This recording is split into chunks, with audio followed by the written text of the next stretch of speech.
this warrant. And let me remind you of PD 8029, no? Obstruction of justice.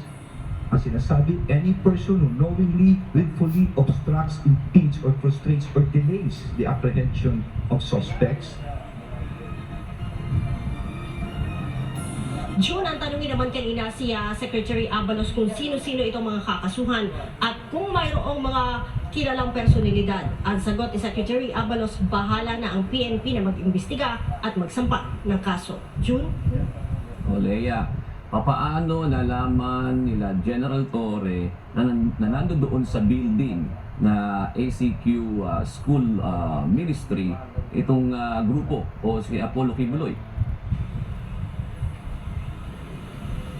John, ang nabanggit kanina sa press conference ay mayroon silang tipster na ito ay isang babae at ito daw ay dating miyembro na disgruntled member at yun ang nagsasabi sa kanila ng kung nasaan at saan matatagpuan itong si Kibuloy. Kaya nga sinabi nila na bukod doon sa gadget o equipment na ginagamit nila ay meron silang mga impormasyon na natatanggap kaya't sigurado sila na nandoon si Kibuloy sa loob.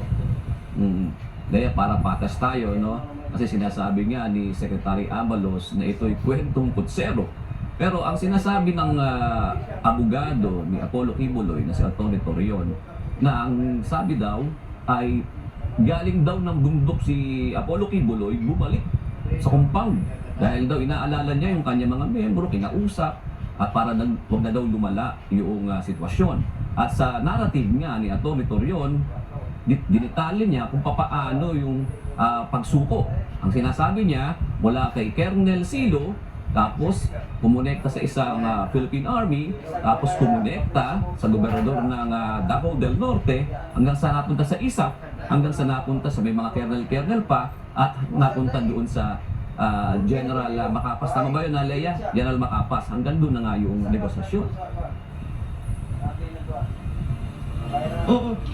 June, ang sinasabi ng PNP at ni Secretary Abalos, malabo na ang sinasabi ng kampo ni Kibuloy na noong 8 lamang o noong linggo lamang bumalik itong si Kibuloy para nga sumuko. Dahil kung mapapansin mo, umaga pa lamang ay ang dami ng pulis at napapalibutan na nila itong lugar kung saan nga sinasabing nandoon si Kibuloy. Kaya't malabo na may makapasok o makalabas doon sa building na yon o doon sa loob ng KOJC compound. Kaya't sinasabi nila, simula pa lang nandoon sa loob si Kibuloy at sinabi din kanina ni Chief PNP na noong nagkaroon ng anibersaryo itong KOJC ay pinabantayan na niya ng maayos itong buong compound para walang makatakas o walang makalabas doon sa compound. Kaya't malabo din yung sinasabi nila na noon lamang bumalik para sumuko. Ito ay nung linggo nga dahil ang dami ng bantay. Nasa 1,000 mga pulis na yun, June.